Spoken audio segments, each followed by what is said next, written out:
जय श्रीराम। गेल्या 2 दिवसाखाली आपल्या सर्वांना माहिती आहे, माझा भारतीय जनता पार्टीमध्ये प्रवेश झाला।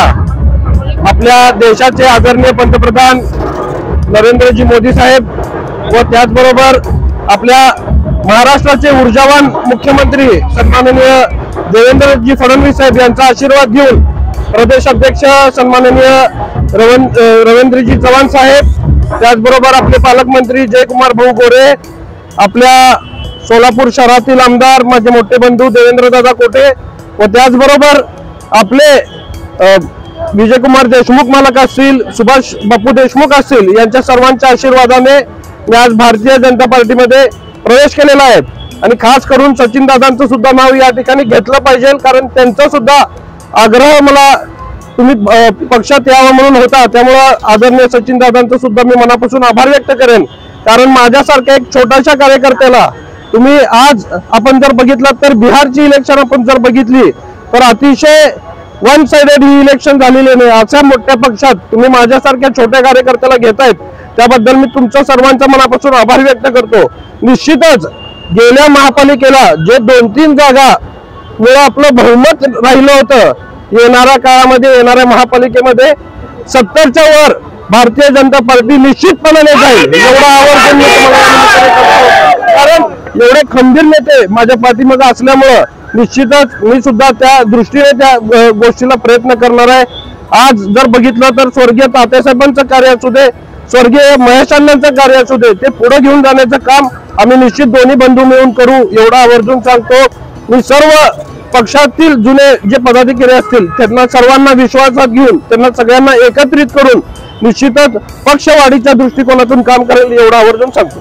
दादा, शहरामध्ये स्वागत झालंय, एखाद्या आमदाराची विजयाची यात्रा त्याच्याप्रमाणे झाले, काय भावना वाटते इथल्या कार्यकर्त्यांना? गेल्या 40 वर्षापासून आदरणीय स्वर्गीय तात्यासाहेबांनी व स्वर्गीय महेश अण्णांनी जे सोलापुरात प्रेम कमवलेलं आहे, मला वाटतं आजच्या या स्वागतापासून आपल्याला दिसून आलेलं आहे। त्याच्यात माझं काही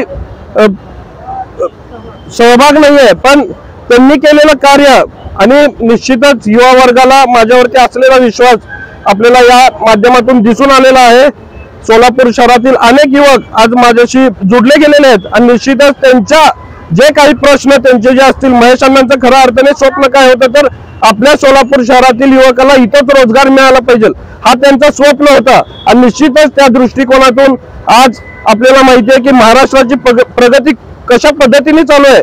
आदरणीय मुख्यमंत्री देवेंद्रजी फडणवीस साहेब यांनी महाराष्ट्राला एका प्रगतीपथावरती घेऊन जात असताना सोलापूर वर सुद्धा त्यांचा खास करून बारीक लक्ष आहे। आज आपल्याला माहिती आहे की जयकुमार भाऊ गोरे ज्यावेळेस पासून पालकमंत्री झालेत, आपल्याला माहिती आहे की विमान सेवा सुद्धा किती अडथळे येत होते, त्याला देवेंद्र दादांनी पाठपुरावा केला, सचिन दादांनी पाठपुरावा केला, पण पालकमंत्र्यांनी त्याला सकारात्मकता दाखवली। त्यामुळे आज विमान सेवेचं कार्य पुढे घेऊन जाण्याचं काम ह्या सगळ्यांनी मिळून केलेलं आहे। निश्चितच येणाऱ्या काळात सुद्धा सोलापूर शहरावरती जे पाण्याचं संकट आहे, ते पाण्याच्या संकटावरती सुद्धा मार्ग काढण्याचं काम मला वाटतं सगळे आमदार असतील आणि महापालिकेत जर भारतीय जनता पार्टीची सत्ता 100% येणार आहे आणि ती कॅबिनेट असेल हे अतिशय सकारात्मक त्या दृष्टीने काम करेल।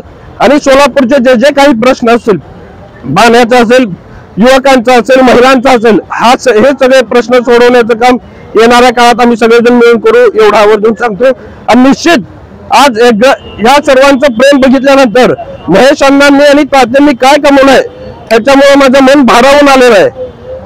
एवढे मोठ्या प्रमाणात आज तात्यांना जाऊन 10 वर्ष झाले, अण्णांचं आपल्याला माहिती आहे की अचानक ते आपल्यातून निघून गेले, त्यावेळी सुद्धा आदरणीय मुख्यमंत्री देवेंद्रजी फडणवीस साहेबांनी प्रयागराजवरनं त्यांचं पार्थिव इथं आणण्यासाठी जी मदत केली ती मी आयुष्यभर विसरू शकणार नाही। आणि साहेबांना सुद्धा त्यावेळेस मी तेच सांगितलं की साहेब, तुम्ही जी मला मदत केली आहे त्यावेळेस महेश अण्णा अचानक आमच्यातून निघून गेले आणि त्यावेळेस तुम्ही जी मदत केली ती माझ्या आयुष्यात कधीच विसरू शकणार नाही। साहेब सुद्धा मला म्हणाले की तू काळजी करू नको, तुझ्या पाठीमागे मी माझी संपूर्ण ताकद उभा करेन। त्यामुळे मी निश्चिंत झालो। साहेबांच्या भेटीमध्ये एक नवीन ऊर्जा मला निश्चित मिळाली आणि यापुढे सुद्धा त्या ऊर्जेचा उपयोग करून लोकांच्या भल्यासाठी कसं त्याचा उपयोग करता येईल त्या दृष्टिकोनातून मी काम करेन।